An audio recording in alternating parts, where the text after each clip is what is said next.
nosso orador seguinte é o Dr. Sebastião Del Val, advogado, inscrito pelo Colégio de Advogados de Barcelona, com escritório em Barcelona e Madrid, aliás, Espanha, onde a multidisciplinaridade, a prática multidisciplinar é uma realidade. Sebastião.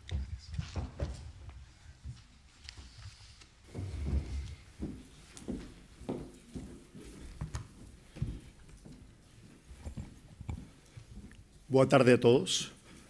Señora Bastonaira María de Jesús Serra López, señores membros do Consello Superior, señores membros do Consello Distritais, señores membros do Consello de Deontología, señores deputados, señor representante do Ministerio de Economía.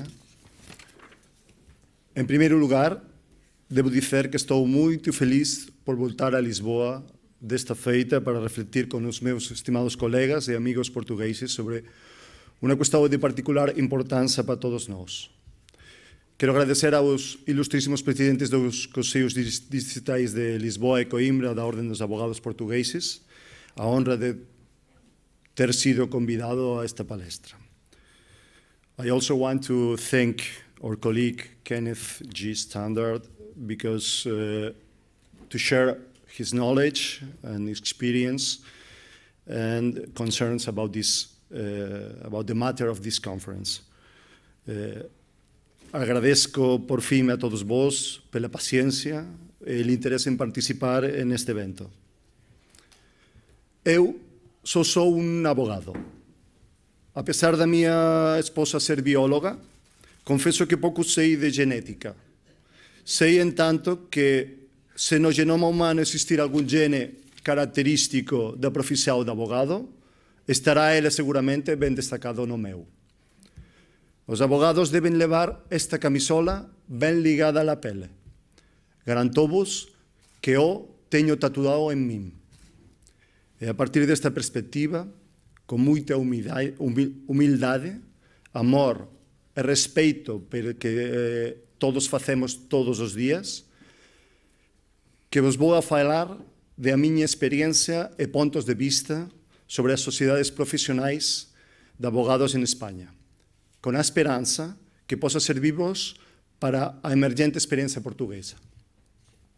O papel social da abogacía como parte integrante da administración da justicia non deslegitima a obtención da unha justa compensación pelos servicios jurídicos prestados por abogado. Felizmente, esta visão se diventouse há cerca de 2000 anos, cando no ano 47 da nosa era, o imperador romano Claudio revogou a Lei Cincia, que prohibía aos abogados de cobrar honorarios pela prestação dos seus servicios profesionais, adoptando universalmente o mandato oneroso. Ao lerem o romance de Robert Graves, Euclidio, non deixen, pois, de aplaudir ao imperador romano. Atendendo ao meu pésimo dominio da lengua de Camões, de Pessoa e de Saramago, perdonadme ao continuar a miña presentación en español. Compañeros, nuestra profesión, como la sociedad civil, ha experimentado en los últimos años unos cambios inimaginables. Tecnología, cambios sociales, cambios familiares, nuevos retos para todos. Nos encontramos con un escenario social, político, económico, nada sencillo para preservar el espíritu que ha formado parte de la esencia de nuestra profesión durante tantos años. El derecho va siempre detrás de los cambios sociales, se adapta a los mismos, pero en este ritmo vertiginoso es difícil que el proceso legislativo le siga la pauta a la sociedad. Y de pronto, dentro de todos estos cambios, nos encontramos en España, en el año 2007, con una ley de sociedades profesionales que se nos vende a los abogados como un marco mejor para el ejercicio profesional colegiado. Se anuncia una mejora en la especialización, una optimización de las economías de escala, evitar el intrusismo profesional que tanto nos preocupa, especialmente hoy que los asuntos son más complejos, requieren más tiempo, son más difíciles de resolver y también, por qué no decirlo, mucho más difíciles de cobrar. En fin, un instrumento que uniría definitivamente la P de profesionales a la P de prestigio. Todos acudimos a la fórmula obligados, pero también convencidos de que era un cambio positivo. Lamentablemente, desde mi punto de vista y después de la experiencia, no ha sido exactamente así. Nuestra profesión de abogados, especialmente en la rama mercantil, fiscal y laboral, en definitiva, todo lo que hace referencia al asesoramiento de empresa tiene una vertiente económica esencial para un correcto desarrollo profesional. Hoy en día no se entiende que un abogado de empresa no sepa leer un balance, no sepa analizar unas cuentas. Se tienen que tener conocimientos no puramente jurídicos. Un abogado experto en urbanismo o en reclamaciones por defectos en la edificación tiene que tener conocimientos propios de un arquitecto, tiene que saber cómo se denominan las cosas, pero un matrimonialista o un civilista experto en reclamaciones por negligencia médica tiene que tener algunos conocimientos psicológicos o médicos. Pero por eso mismo, la posibilidad de compartir profesiones vinculadas no es descabellada. Pero sin duda hay que regularlo muy bien para no perder logros y equilibrios que se han conseguido tras muchos años. Entrando en los rasgos de la ley española, mi tiempo es muy limitado e intentaré respetarlo. No pretendo ser muy exhaustivo en el contenido de la ley española. Cualquiera de ustedes, si está muy interesado en los detalles técnicos, puede leerla en Internet, donde además también hay excelentes artículos. Pero sí les voy a dar unas pinceladas y comentarios de la misma sobre los aspectos prácticos y los que han supuesto cambios importantes en el devenir de nuestro ejercicio profesional. La primera cuestión que me interesa remarcar es que nuestra Ley Española de Sociedades Profesionales establece de forma imperativa que el ejercicio de actividades profesionales en común solo puede revertir la forma de sociedad profesional. Y el primer pensamiento que me viene a mí de esa obligatoriedad es que se debe entender como ejercicio de actividades profesionales en común, que se ejercen en el mismo sitio, que se ejerzan utilizando los mismos medios materiales, que se ejerzan aprovechando sinergias comerciales. En un mundo digital, compartir una website es ejercer una actividad en común. Las colaboraciones puntuales entre abogados, que son tan frecuentes, ¿son ejercicio común? ¿Qué grado de compromiso con los comunes requiere la ley? ¿Cuántas horas debo dedicar a una sociedad para ser válidamente considerado como un socio profesional de una de estas sociedades? ¿Puedo al margen luego ejercer profesionalmente una parte de mi actividad sin vinculación a ninguna sociedad? Aparentemente sí, pero la ley nuestra no marca el límite. En principio, la ley española pretende solucionar todas estas dudas diciendo que se considera ejercicio en común cuando los actos sean ejercitados bajo la misma razón social, nombre comercial, denominación social, y que los derechos y obligaciones inherentes al ejercicio de la actividad sean atribuidos directamente a la sociedad. Sinceramente, a mí me parece más una consecuencia que un marco definitorio de lo que es el ejercicio en común. Y no responde para nada a las obligaciones inherentes del ejercicio de la actividad. Se dan incluso paradigmas absurdos, como que pese a que la ley no lo dice expresamente, en la práctica se admiten sociedades profesionales unipersonales. ¿Dónde está el ejercicio en común? ¿Ejercicio en común consigo mismo? Es incomprensible. Según la ley, formalmente, cabría un entramado societario de sociedades unipersonales que a su vez son socias de sociedades multidisciplinares. No hay una limitación en este sentido y, en mi opinión, supone una ventana al fraude y romper el espíritu de la propia ley. Y, sin duda, los colegios profesionales deberán pronunciarse al respecto y encontrar una solución que dé sensatez a este contrasentido. ¿Cabe la multidisciplinariedad de un profesional con doble titulación? También permite nuestra ley que un mismo profesional lo sea de diversas sociedades profesionales. ¿Hasta dónde se debe poner el ejercicio en común? La ley no responde. Y un jurista, en la ley, siempre busca respuestas. pero sin duda son demasiadas puertas abiertas. El objetivo de la legislación en este punto debe ser encontrar el equilibrio entre lo que es la empresa y la función de la defensa. Y la ley, como definición de actividad profesional, dice que es aquella que para cuyo desempeño requiere titulación universitaria y registro o inscripción en un colegio profesional. Yo pienso en todas aquellas profesiones nuevas que todavía no han alcanzado una titulación universitaria o profesional. Pienso también en todas aquellas viejas profesiones que gozan de una gran tradición y saber, pero que no han llegado a la titulación universitaria. Todas estas quedan fuera del alcance de la ley. Pero bueno, en fin, para nosotros los abogados sí que es aplicable la ley. Esto no cabe ninguna duda. La ley exige, nuestra ley, que la actividad que desarrolle la sociedad de profesionales sea ejercida por profesionales colegiados. Y eso ciertamente es muy lógico. Pero también introduce la ley un elemento que es que puede revestir cualquier forma societaria. Y esto ya no es tan lógico, porque entiendo que debería limitarse a sociedades mercantiles, ya lo que está regulando es la vertiente mercantil de la profesionalidad. Y sin duda, eso conlleva regímenes jurídicos incompatibles. La ley española tiene vacíos, contradicciones en este sentido. Otro punto no menos interesante es el de los derechos y obligaciones de la actividad profesional que se imputan a la sociedad sin perjuicio que se permite un régimen especial de reparto acordado entre los socios que permita un reparto proporcional en función del trabajo desarrollado por cada socio profesional. Y entra, yo creo que es el meollo de la cuestión, que es las sociedades multidisciplinares. Los abogados, cuando pensamos en una sociedad multidisciplinar, es aquella sociedad de profesionales que permite que confluyan principalmente varios profesionales con titulaciones distintas.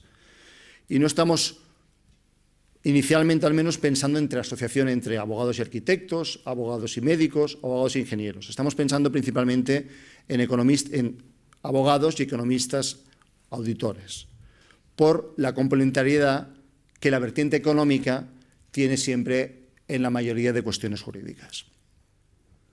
Cierto es que no sería mala idea que un abogado de familia hiciese una sociedad con un psicólogo o un abogado experto en reclamaciones de tráfico con un médico forense, pero les aseguro que no es el caso más habitual. La ley española exige un objeto único, pero eso no significa una sola actividad. Lo único que exige es que las actividades a desarrollar no sean incompatibles entre sí. Estas varias actividades deben tener al menos un socio profesional que desarrolle cada una de las mismas, sin perjuicio de los profesionales no socios que se puedan contratar. No cabe una actividad que la desarrolle un profesional sin que haya un socio dedicado también a esa actividad. Y dentro de esta posibilidad de hacer sociedades multidisciplinares, solo hay una excepción: las sociedades de auditores, que se rigen por la ley especial de 1988 y supletoriamente se les aplica la ley de sociedades profesionales. En España, la ley de auditorías de 1988, que fue reformada por la ley 44 de 2002, dice en su artículo 8, letra I, que considera que el auditor no es independiente si presta sus servicios conjuntamente con un abogado al mismo cliente. ¿Y qué dice el Estatuto de la Abogacía? El Estatuto General de la Abogacía Española dice en su artículo 22, y se lo leo literalmente: el ejercicio de la abogacía es incompatible con cualquier actividad que pueda suponer menosprecio de la libertad, independencia o la dignidad que le son inherentes. Asimismo, el abogado que realiza al mismo tiempo cualquier otra actividad deberá abstenerse de realizar aquella que le resulte incompatible con el correcto ejercicio de la abogacía, por suponer un conflicto de intereses que impida respetar los principios del correcto ejercicio obtenidos en este estatuto. Y en el punto 2 de este mismo artículo dice: asimismo, el ejercicio de la abogacía será absolutamente incompatible con el desempeño en cualquier concepto de cargos o funciones o empleos públicos en el Estado, en cualquiera de las administraciones públicas, sean estatales, autonómicas, locales o institucionales, cuya propia normativa reguladora así lo especifique. Y el punto B dice: el ejercicio de la profesión de procurador, graduado social, agente de negocios, gestor administrativo y cualquiera otra cuya propia normativa reguladora lo especifique. Pero es en el punto 3 donde dice, el más importante, entiendo yo, para esta materia: en todo caso, el abogado no podrá realizar actividad de auditoría de cuentas u otras que le sean incompatibles con el correcto ejercicio de la abogacía simultáneamente para el mismo cliente o para quienes lo hubiesen sido en los 3 años precedentes. No se entenderá incompatible esta prestación si se realiza por personas jurídicas distintas y con consejos de administración diferentes. Entonces, lo que está haciendo el Estatuto de la Abogacía en España es regular los derechos de los despachos multiprofesionales, zanjando la polémica abierta sobre las marcas que aglutinan abogados y auditorías. Y según la norma, los abogados y los auditores son incompatibles y no podrán ni siquiera utilizar las mismas instalaciones si peligra el derecho de defensa. El Estatuto obliga a que sean sociedades diferentes con consejos de administración diferentes. Por tanto, la sociedad multidisciplinar tiene que respetar siempre este principio básico y lógico.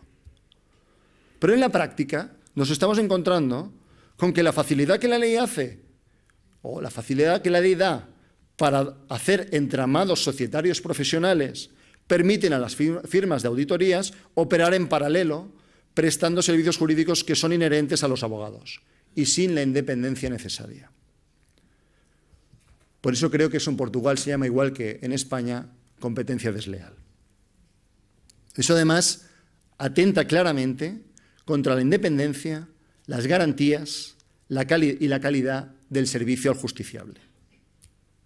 Y no crean que es un tema de competencia o de oferta de precios más bajos. Se presentan serias dudas respecto al respeto de la confidencialidad necesaria y al secreto profesional a los que los abogados siempre estamos sometidos. La norma, nuestra norma, pese a pretender aparecer como muy clara, presenta una gran cantidad de lagunas que generan ambigüedad. Vale la pena, como ha dicho mi ilustre compañero y amigo Mario Diogo, tener muy en cuenta lo que ha resuelto el Tribunal de Justicia de la Unión Europea en sentencia de 19 de febrero de 2002 en el caso Wouters. No voy a repetir lo que ha expresado él porque creo que ya nos ha quedado muy claro. Otro supuesto en el que en la práctica nos estamos encontrando en España este tipo de sociedades es en el ámbito concursal. La nueva redacción del artículo 27 de la Ley Concursal Española permite o introduce el modelo de administración concursal a través de sociedades profesionales. No es obligatorio, pero lo habilita. Y les tengo que decir que los jueces lo fomentan y agradecen, dando a las sociedades profesionales constituidas al efecto la mayoría de los concursos importantes. En mi opinión, esta remisión de una figura esencial como el administrador concursal a una forma societaria tan discutida como en las sociedades profesionales es arriesgada. Y no parece que hayan conseguido, como se pretendía, una disminución de los costes procesales que representa la administración concursal, más bien todo lo contrario. Entiendo que los costes organizativos y operativos de las sociedades profesionales de administradores concursales, básicamente entre abogados y economistas, se repercuten directamente siempre en el proceso concursal. También regula nuestra ley el régimen disciplinario y de responsabilidades patrimoniales de este tipo de sociedades. El artículo 5.2 de la ley establece que los derechos y obligaciones de la actividad desarrollada se imputan siempre a la sociedad sin perjuicio de la responsabilidad personal que se remite a lo dispuesto en el artículo 11 de la ley. ¿Y qué dice el artículo 11? Pues bien, en su párrafo primero dice que de las deudas sociales responde la sociedad y respecto de los socios responderán en función de lo que determinen las reglas del tipo social adoptado. Hasta aquí todo correcto. pero en su párrafo segundo, el artículo 11, determina que las deudas sociales que se deriven de actos profesionales propiamente dicho, que son todos, no nos engañemos, son todos, porque el propio artículo 2 dice que las sociedades no se pueden dedicar a otra cosa, responderán solidariamente todos los profesionales, socios o no, que hayan actuado en estos servicios. Es decir, se carga la limitación de responsabilidad de las sociedades mercantiles de un plumazo. Los que se libran de esta responsabilidad son los socios no profesionales y, como no, en el punto tercero del artículo establece una obligación de tener un seguro de responsabilidad civil para el ejercicio. Esto es normal, pero si su ley es similar a la nuestra, vayan pensando en ampliar considerablemente sus seguros de responsabilidad civil. Vayan pensando también si conviene vender una acción a cada abogado que contraten o comprarla si son ustedes abogados que trabajan para una firma de la que no son socios, con el lío que supone todo eso de cambios de estatutos, con las complicaciones que todos los que estamos cada día al frente de una firma de abogados conocemos al respecto. Porque en un mundo en el que se trabaja cada vez más en equipo, con asuntos que afectan a diversas ramas del derecho e intervienen varios profesionales, ustedes, de copiar sus legisladores nuestra chapuza, van a ser responsables solidarios de las deudas sociales causadas por sus compañeros profesionales, socios o no socios, en los que en mayor o menor medida ustedes hayan actuado. Los que sean socios de sociedades de abogados vayan pensando también en qué documentos les van a hacer firmar a los abogados no socios que contraten para cubrirse las espaldas por sus posibles negligencias, ya que la ley remite a las reglas generales de responsabilidad contractual o extracontractual. Y también qué documentos van a firmar con sus socios no profesionales, porque no sería justo que los profesionales asuman siempre todos los riesgos. Respecto de la responsabilidad disciplinaria, está regulada en el artículo 9 de nuestra ley y esta determina que la sociedad se constituirá en su objeto social de acuerdo al código deontológico y disciplinario de la profesión. Pero también dice que las causas de incompatibilidad o inhabilitación para el ejercicio profesional se harán extensivas a la sociedad y a los socios profesionales, salvo exclusión del socio incompatible. Es más, el artículo termina diciendo que a la sociedad puede aplicársele también el mismo régimen disciplinario que a los profesionales. Sinceramente, se han quedado a gusto con este artículo, porque la sociedad es un ente jurídico y, por tanto, quien comete actos punibles disciplinariamente es siempre una persona física. La responsabilidad disciplinaria solo puede traducirse en sanciones económicas o bloqueo o limitación de la actividad. Esta extensión automática a todos los socios o entre los socios y la sociedad establece unos vasos comunicantes que entiendo vulneran gravemente las bases de los principios generales que ilustren la responsabilidad de las personas. Es inadmisible que por ser socio o compartir actividad se dé una conexión tan frívola a la responsabilidad, con la excusa de proteger más al cliente o al justiciable, pero también a la administración o a terceros. La protección es legítima, pero no es hacer a más y más personas responsables de una obligación, cuando éstas no tienen una intervención directa en un acto típico, antijurídico y culpable o doloso. Esta extensión automática, ex lege, rompe también los principios básicos del derecho sancionador y, a mi juicio, personalmente creo que es inconstitucional. Para acabar de redondear lo que yo entiendo como un desastre jurídico, dice también el artículo 9 de la ley española que las causas de incompatibilidad o inhabilitación para el ejercicio de la profesión que afecten a cualquiera de los socios se harán extensivas a la sociedad y al resto de los socios profesionales, salvo exclusión del socio inhabilitado o incompatible. Como si excluir a un socio de una sociedad de abogados o no de abogados fuese así sencillo, una cosa que se hace de un plumazo en 2 minutos. También establece nuestra ley una serie de particularidades respecto al sistema organizativo y el control de las sociedades, profesionales. Inicialmente se exigía que solo un 25% del capital y los derechos de voto perteneciesen a socios profesionales. Eso se vio que era una calamidad y se hizo una reforma en el año 2009 y ahora se exige un 51%, es decir, una mayoría simple.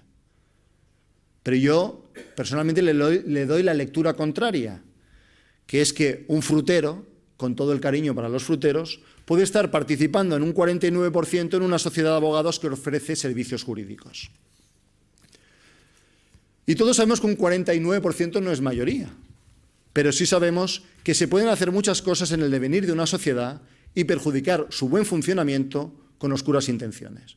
Es más, si el capital de socios profesionales está muy disgregado, podría darse el caso perfectamente de que fuese el socio no profesional con un 49% el que controlara la sociedad. Esto es muy grave. También regula cuestiones formales como la denominación y acciones. La denominación puede ser objetiva o subjetiva, pero en este último caso no puede incluir los nombres de los socios no profesionales. Las acciones deben ser nominativas, pero la ley, por ejemplo, nada dice respecto al usufructo de las acciones, la pignoración de acciones, lo que sin duda será causa de conflictos interpretativos. Respecto al órgano de administración de las sociedades profesionales, la ley dice que tiene que estar controlado, tener la mayoría, por socios profesionales y que también los consejeros delegados deben serlo. Es correcto que el control lo tengan los socios profesionales, pero por la laguna legal pueden haber conflictos entre la mayoría de capital, recordemos al frutero, y la mayoría en el órgano de administración. También regula la ley la exclusión y separación de socios. El artículo 13 dice que la separación de socios profesionales puede acordarse por cualquiera de ellos en cualquier momento. Se somete a la buena fe. Este fantástico término jurídico indeterminado que da pie a tantas interpretaciones distintas. En cambio, si la sociedad se constituye por tiempo determinado, los socios profesionales podrán hacerlo solo si media justa causa. Con lo cual, es recomendable, en España, hacer la sociedad de profesionales por un término determinado, aunque sean 100 años, y establecer estatutariamente lo que son justas causas de separación de forma tasada, más que nada para evitar la tentación que tienen tantos colegas en España de irse corriendo con algunos expedientes debajo del brazo cuando las reglas internas no están bien formuladas. La exclusión de los socios profesionales será por los motivos que se pacten en los estatutos o en los pactos parasociales. Cuando el socio profesional y excluir infringe gravemente sus deberes con la sociedad, y volvemos a un término indefinido o poco definido o con unos límites subjetivos, como dice la ley, gravemente. No acaba de concretar. Infrinja gravemente los deontológicos, perturbe su buen funcionamiento o sufra incapacidad permanente para el ejercicio de la actividad profesional. Es obligatorio hacerlo, el separar a este socio, cuando haya sido inhabilitado para el ejercicio, pero podría seguir como socio no profesional, si así lo prevén los estatutos. Díganme ustedes a qué les suena esto. A mí, a un abogado que sin firmar demandas ni nada va a seguir asesorando, controlando y trabajando en la firma. Y esto no es aceptable éticamente. La exclusión requiere por ley una doble mayoría, la de los socios profesionales y la del capital. ¿Qué pasa cuando una de estas dos no se consigue? La ley no lo dice. La exclusión tiene efectos desde la notificación, lo que en una sociedad mercantil produce cierta inseguridad, puesto que puede ser utilizado torticeramente en el caso de quererse librar de alguien que molesta. También regula nuestra ley las transmisiones de las acciones y participaciones.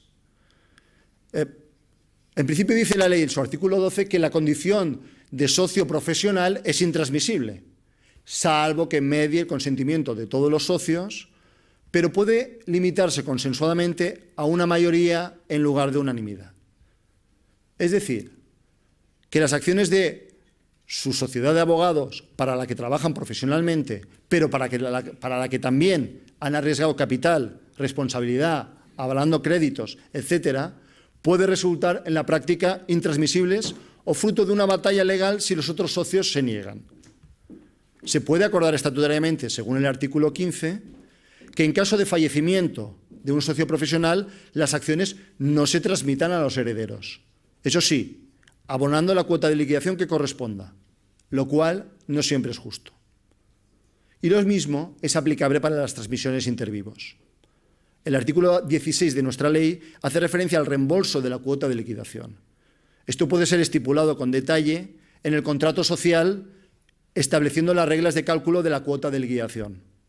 Háganlo. Y luego se limita el derecho de adquisición preferente a los socios profesionales, pero se puede regular también en los estatutos sociales.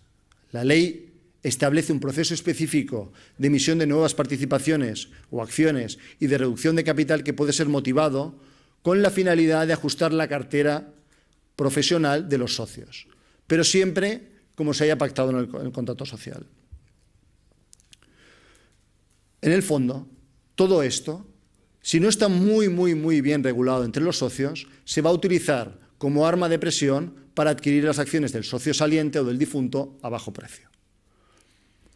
Un último comentario sobre la cancelación registral que ordena la disposición transitoria primera de nuestra ley. Establece la disolución automática y de pleno derecho de las sociedades que no se hayan adaptado y presentado la adaptación en el registro mercantil en el plazo de un año desde la entrada en vigor. El registrador mercantil deberá cancelar los asientos correspondientes a la sociedad disuelta. Lo cierto es que yo no tengo constancia de que se haya procedido en la práctica a cancelar ninguna sociedad mercantil por este motivo a día de hoy. Pero sí que puede ser utilizado por terceros torticeramente de cara a poner en duda la personalidad jurídica o la validez de un contrato por este motivo. Por último, les doy un apunte práctico con 4 datos. Barcelona y Madrid tienen el 34% de las sociedades profesionales de las constituidas en España. Aún así, en Barcelona solo hay 858 sociedades profesionales inscritas. Y en el Madrid no llegan a 1.000, de las cuales sociedades anónimas son 11, sociedades de responsabilidad limitada son 658 y sociedades civiles particulares son 189. Es una incidencia realmente muy poco significativa. ¿Por qué? Porque los clientes no se sienten menos seguros por acudir a un profesional que a una sociedad de abogados. Y entrando en la multidisciplinariedad y en concreto del Colegio de Barcelona, también he podido obtener algunos datos que de estas 858, 192 sociedades son con economistas, 8 con gestores administrativos, 10 con graduados sociales, 21 con titulados mercantiles, 2 con aparejadores, 1 con ingeniero industrial, 4 con arquitectos, 20 con censores jurados de cuenta y 7 con profesionales inscritos en el registro de auditores de cuenta. Sorprendentemente, vulnerando el estatuto, nuestro estatuto de la abogacía.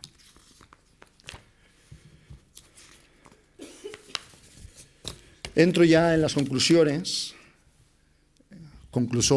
En primer lugar, quero felicitar-vos a todos os que sou abogados en exercicio por poderem exercer a profissão máis bela, máis nobre e máis digna que pode ser exercida de forma independente. Amar a nosa profesión é unha obrigação para podernos impregnarla dos valores que por veces expresas e as vertiginosas mudanzas en curso no mundo hoje queremos esquecer.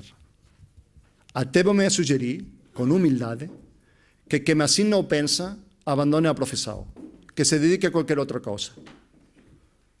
Os profissionais da abogacía, sendo privados, têm confiadas tarefas íntimamente relacionadas con bens públicos, extraordinariamente relevantes, a justicia, a saúde, a segurança jurídica. Nesta dimensão, defendemos o interesse público. Mesmo quando, em prática privada, a mudança que opera uma legislação que atribui às sociedades pessoas colectivas elementos essenciais da prática profissional que até agora só perteneciam a pessoas singulares. Não é uma mudança qualquer. É uma mudança de paradigma, quase tão grande como a imposta há 2000 anos pelo imperador romano Claudius ao revogar a lei Cinzia.